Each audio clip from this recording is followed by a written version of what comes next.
নমস্কার বন্ধুরা, আজ বানাবো চিকেন ভর্তা।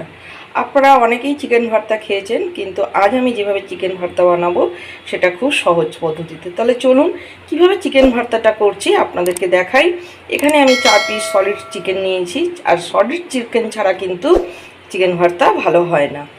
এই চিকেনগুলো আমি নুন এবং হলুদ আর গোলমরিচ মাখিয়ে রেখেছিলাম মিনিট 10। চলুন তাহলে এটা কিভাবে করছি আপনাদেরকে দেখাই। চিকেনটা যেই জলে সেদ্ধ করবেন সেই জলের মধ্যে একটু দারচিনি দেবেন, একটু তেজপাতা দিয়ে ফোটার পর তখন আপনারা কি করবেন, চিকেনগুলো দিয়ে দেবেন। চিকেনগুলো কিন্তু যতক্ষণ না সেদ্ধ হবে ততক্ষণ কিন্তু চিকেনগুলো কিন্তু নামানো যাবে না। আর এই জলটা কিন্তু ফেলে দেওয়া একদম ফেলবেন না, কারণ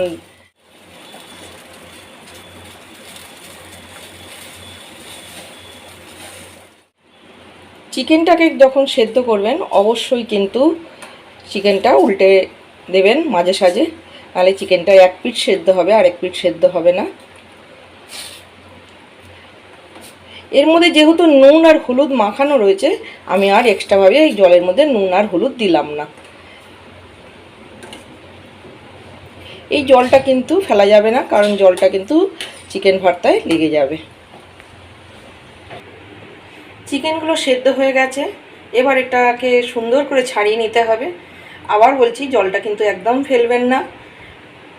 আর এখানে যেহেতু আমার কম মাংস, সেহেতু আমি এখানে 4খানা পেঁয়াজ, 2খানা টমেটো, ঝালটা আপনারা আপনাদের মতন করে দেবেন। আর এখানে এরকম আদা আর একটু রসুন নিয়েছি।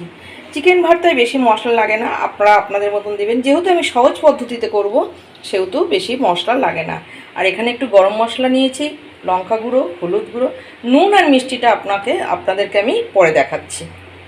তাহলে চলুন চিকেনটাকে ছাড়িয়ে নেওয়া যাক আর পেঁয়াজগুলোকে কেটে নেওয়া যাক। আর একটা পেঁয়াজ আর রসুন আদাটাকে আর কাঁচা লঙ্কাটাকে পেস্ট করে দেব। পেঁয়াজগুলোকে যতটুকু পারবেন ছোটো ছোটো করে কেটে নেবেন, আর টমেটোটাও এরকম সুন্দর করে ছোটো ছোটো করে কেটে নেবে। এগুলি সবটাই কিন্তু ভাজা হবে।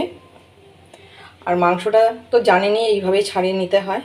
আর এইটুখানি মশলা আমি পেস্ট করে নেব। তাহলে চলুন। আর এই দেখুন পেস্টটা হয়ে গেছে।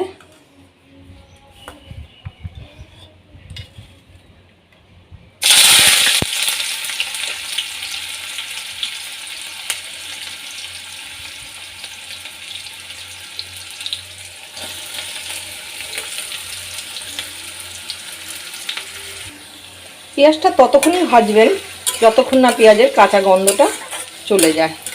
আর আপনাদেরকে দেখাতে ভুলে গেছি, 2টো দারচিনি অবশ্যই দেবেন ফোড়ন। পেঁয়াজের কাঁচা গন্ধটা চলে গেলে তখন কিন্তু টমেটোটা দিয়ে দেবেন।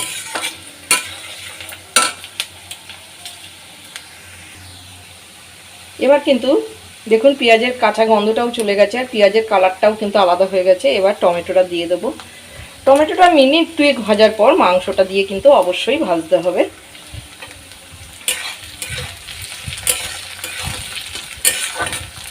আর রান্নাটা সবসময় কিন্তু হাই ফ্লেমেই করবেন, নাহলে পেঁয়াজ টমেটো থেকে জল ছেড়ে যাবে।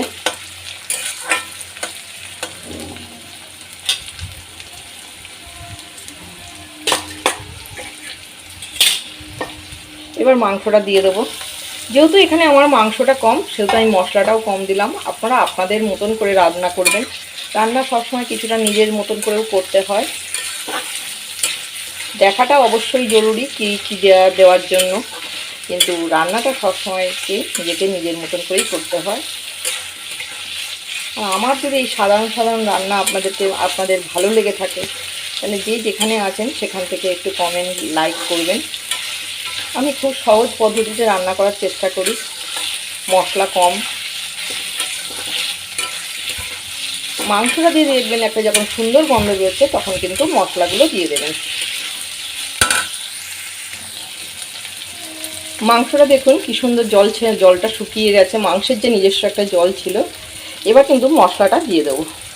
এই মশলাটা দিয়ে ততক্ষণই কষবো যতক্ষণ না মশলাটা দিয়ে তেল ছেড়ে আসছে।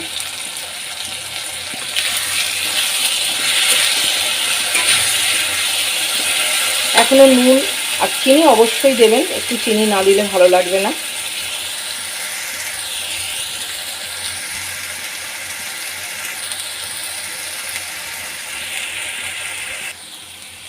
দেখুন মশলা থেকে কি সুন্দর তেল ছেড়ে দিয়েছে। এবার কিন্তু এই গুঁড়ো মশলাগুলোকে দিয়ে দিতে হবে। চিনিটা নুনটা পরে আসছে।